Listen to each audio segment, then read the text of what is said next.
Ja, treme nekaj je, zaradi tega, ker pač nisem navajena biti predavatelj oziroma predavanj v življenju, ki dosti še nisem imela, tako da, ampak sem se zdaj s to tematiko Cecila Taylorja ukvarjala zadnje leto pa pol, tako da v bistvu sem kar zelo dobro pripravljena in mislim, da bo v redu.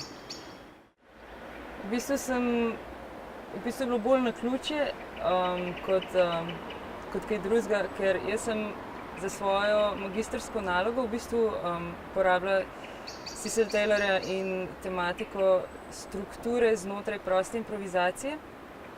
To pa zaradi tega, ker sem se pač v študiju klasične kompozicije me zelo zanimal način, kako lahko v bistvu kombiniram improvizacijo in kompozicijo oziroma kakšne sisteme lahko ustvaram, ki bodo pomagali improvizaciji, ki bodo pomagali strukturi kompozicije, ampak istočasno omogočali zadosti spontane improvizacije. Tako da v bistvu ta vprašanje me je nekako pripeljalo do Cecila Taylorja.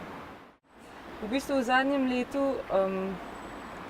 ker sem se pač toliko ukvarjala s to magistrsko nalogo, sem imela dosti bolj tako študiozno leto, recimo. Dosti bolj je bilo vse skupaj skoncentrirano na branje tekstov, na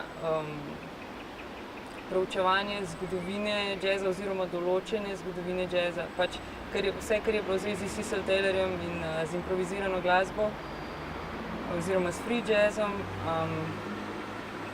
Veliko več sem brala, analizirala in poslušala muziko, kakor sem jo prej. Tako da to je bila ena od stvari, ki mi je v bistvu ful eno drugo dimenzijo v bistvu mi je dodala k glasbi in nasplošno k ustvarjanju.